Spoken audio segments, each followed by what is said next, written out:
Selamat datang di channel saya. Di video kali ini, saya akan bahas tentang saham PANI. Ya, kalau kita lihat sih untuk saham PANI lumayan juga teman-temannya mengalami penurunan. Ya, mungkin saya jarang banget teman-temannya bahas PANI lagi teman-teman. Lupa saya terakhir kapan bahas saham PANI teman-teman. Ya, kalau kita lihat sih kemarin tuh sempat dia ke 14.000 lagi dia teman-teman untuk saham PANI. Tapi nggak tahu terlalu lama bertahan dia mengalami penurunan dia teman-teman.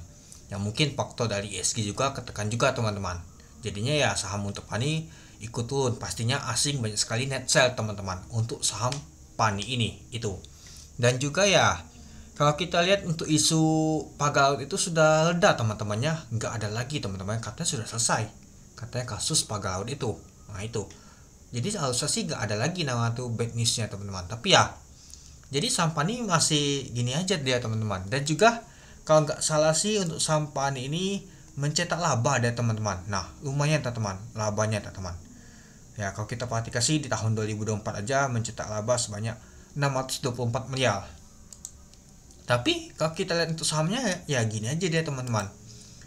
Nah jadi artinya kalau kita perhatikan sih belum ada yang cukup menarik untuk saham PANI ini teman-teman. Ya kalau kita lihat untuk chartnya aja ada jadi sideways ya teman-temannya. Nah di sini.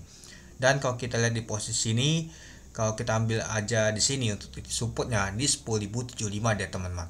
Dan kalau kita untuk ambil support paling kuat tuh ya di 9.000-an dia teman-teman, yaitu di 9.275 itu. Ya rata-rata kalau kita perhatikan untuk saham komod seperti saham Aguan, saham Pajogo, saham yang lain juga teman-temannya yang ada komodnya itu memang lagi mengalami penurunan teman-teman. Saham Big Bang aja kuat-kuat kadang turun juga dia teman-teman itu ya kan, mungkin karena faktor tekanan global juga teman-teman itu. Dan kalau kita lihat untuk volume transaksi untuk saham untuk PANI ini nggak terlalu ramai lagi dia teman-teman, mulai sepi banget teman-teman untuk volume transaksi untuk saham PANI ini itu. Nah coba kita lihat. Nah kalau kita lihat untuk saham PANI ini ditutup di 10.400, turun 450 poin, itu minus 4,15%. Nah kalau kita lihat sih pada saat open di 10.900 dari harga 10.850, high-nya adalah 10.975, low-nya di 10.350. Untuk volume transaksi yang mencapai 50.000 lot dengan value transaksi mencapai 53,6 miliar. Nah jadi kalau kita lihat sih volume transaksi untuk saham PANI ini kecil banget, 50.000 lot teman-teman itu. Dan kalau kita untuk bid offernya biasa saja teman-teman, itu dia. Ya pastinya nggak masuk ke top value, top vacancy aja nggak masuk, apalagi nama tuh volumenya nih teman-teman.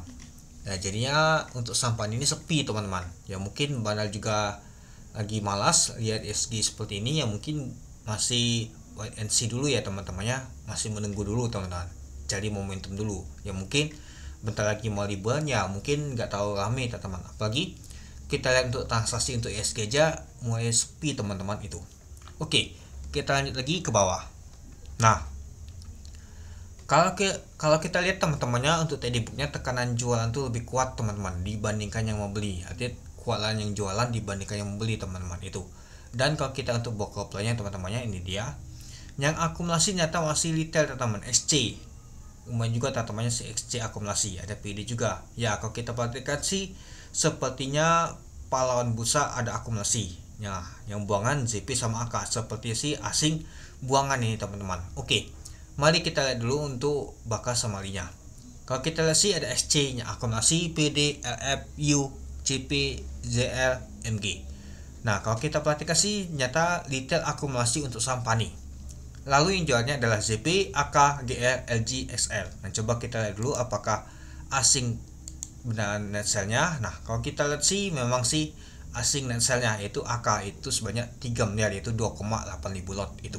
Nah jadi kalau kita perhatikan sih untuk saham PANI ini ya memang sih di net sell oleh asing. Ya mungkin masih ini juga ya teman-temannya, asing juga masih buang terus teman-teman itu. Ya mungkin masih menunggu momentum aja kapan asing itu akan masuk kembali, itu dia.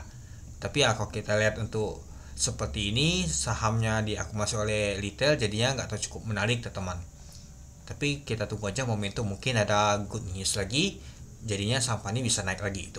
Oke, mungkin itu saja sih teman-teman untuk video saya tentang pembahasan untuk saham PANI ini. Nah lalu kalau kita untuk CBDK untuk anak usahanya bawa IPO di bulan 1 kemarin dia juga mengalami penurunan teman-teman. Gak jauh beda ya teman-teman. Pastinya saham CBDK akan ikut panik, pastinya ngikut induk dia, itu dia.